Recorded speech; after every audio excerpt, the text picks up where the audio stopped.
Hello, this is Matthew Robert Payne, and this is the book He's Redeeming Love, and this is chapter 34, and this is called Break Up with Chloe. I have to say that that Chloe was a major light in my life. She was just a beautiful person.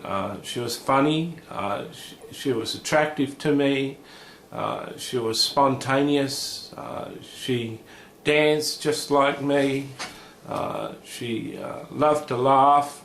Like I said, she was funny. She was a thinker. She used to think on her feet.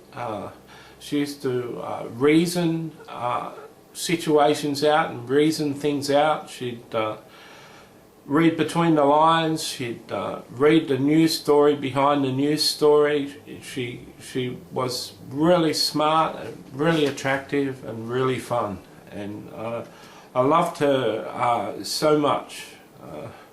I loved her so much. And when I lost my taxi license, she said that I wouldn't be able to earn the $2,000 a week, and we have to break off the engagement. And I was sad about that, and I was sad that we were breaking up, and it broke my heart. I think it broke Chloe's heart too. She told me that not only was the job situation a situation that caused the breakup, but she said that she'd heard from Jesus. Jesus had talked to her, and she knew I was a Christian, and she heard from Jesus, and Jesus told her that Matthew's going to marry another woman in the future, and you're not her, and if he marries you, this will prevent him from marrying this other woman that I've chosen for him. And she said that the news saddened her, but she had to obey Jesus. Never in my history of sleeping with prostitutes and going to massages had I ever told one of the girls or one of the women that I was a practicing Christian, that, well, a Christian at least, not so much practicing. And I'd never shared with them that I was a Christian. I didn't want to dishonour Jesus and dishonour his name before those girls. I wasn't a Christian going in having sex with a prostitute and then telling her she needs to be a Christian. I'm sure a lot of prostitutes have heard that story before, and it doesn't wash really well with them knowing that the person having sex with them wants to convert them when he's actually seeing them for a need in his own life. So I'd never told any of the working girls that I was a Christian, but I got so close to Chloe that I told her that I was a Christian and I wasn't going to church, but I knew Jesus and I had a good relationship with Jesus. And Chloe told me once, she was lying in bed, and she told me once that she didn't have a problem with my Jesus, that she kind of liked Jesus. She said that she had a problem with Christians because she'd been raped by Christians, and she'd been sexually abused by Christians in a foster home by the foster father and the foster brothers, and they'd call themselves Christians. And so she said she'd been abused by Christians. One time in making love or having sex with Chloe, I asked her why she didn't make noise, why she didn't moan or anything when she was having sex, and she said that she'd learnt to be quiet and learnt to be silent because when she was being raped in a foster home, she had to be quiet because other people could hear what was happening, and she'd get in trouble if people found out. And so she learnt just to have sex and just be totally silent. And so she'd been abused by Christians, and when she told me that Jesus had told her that she's got to break up with me because I had another wife in the future, I told her I didn't want the other wife, I wanted her, and she was insistent that she wasn't to cross my Jesus, and she knew that I loved Jesus, and Jesus would have picked a better woman for me. I could sense that she was a little hurt that there was a better woman, but she a better woman than her, and yet she believed Jesus and she was prepared to let me go. We still had the money that I paid when I first saw Chloe, when I came and seen her after the 3 months, and we kissed from the front door to the bedroom. And we decided that, she asked me at the end of that day, what are we going to do with that money? And I said that there was a John Farnham concert coming. There was Australian musicians concert coming with Anthony Warlow too, was an opera singer, and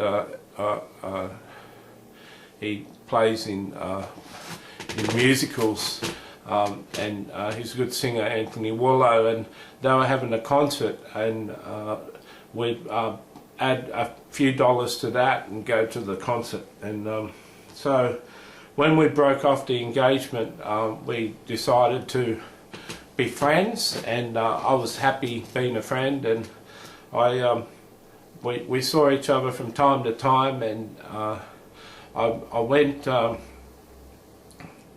to the concert with Chloe, and we were watching the concert, and a little girl came forward with a rose and gave it to John Farnham, and Chloe was very noticeably affected by it, and I said, what's going on? And she said that when she was a young girl, she was a little girl that had given John Farnham a rose, and she remembers it, and this is a special moment to be here with me at that time.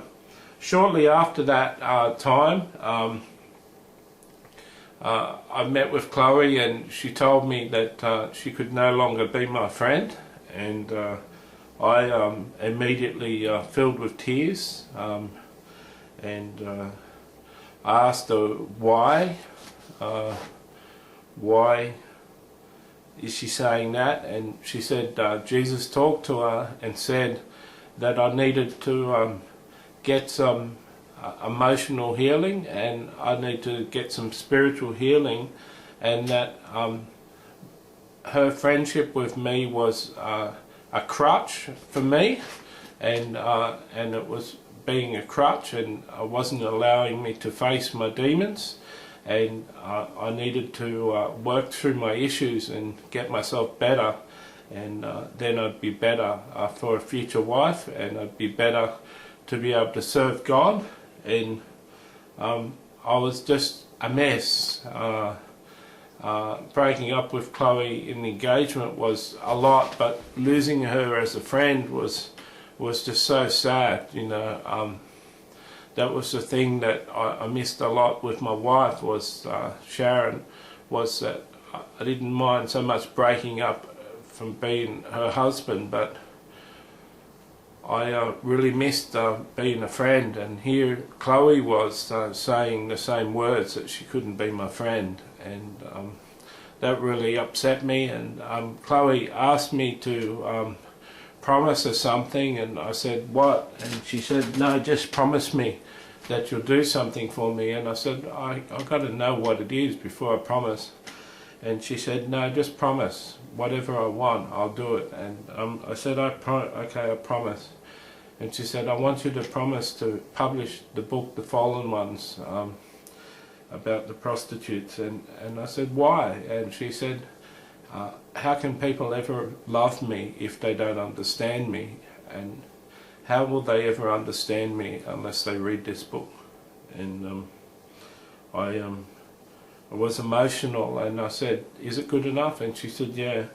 And she said, "Promise me you'll publish it, and when I see it on the bookshelves, I'll get in touch with you, and we can be friends again." And I was in tears, and I was happy that there was a way that I could be with Chloe again and see her as a friend again.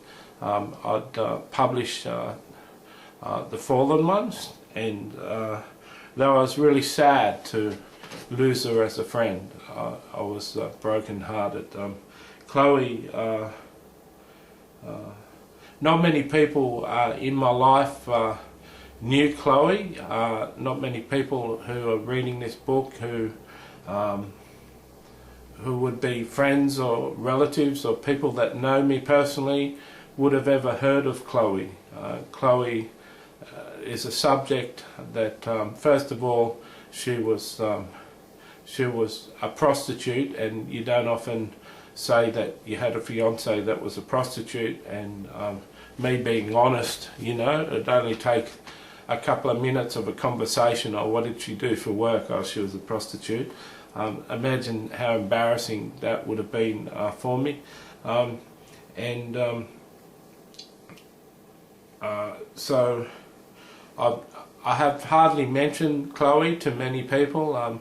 My older brother Rodney knew about her, and my mother and father knew about her, but very few people. Sharon, my ex-wife, knew about her, and she met Sharon, and but not many people knew about Chloe. She was a very special person to me, someone I dearly loved, someone I wished I had married, and still single now, and waiting for that woman. Of course, when you publish books like this, we would tell all. I'm not sure how many women would be interested, but I enjoyed Chloe. I love Chloe. She's a darling, and I hope to meet her in the future if God can arrange it. God bless her.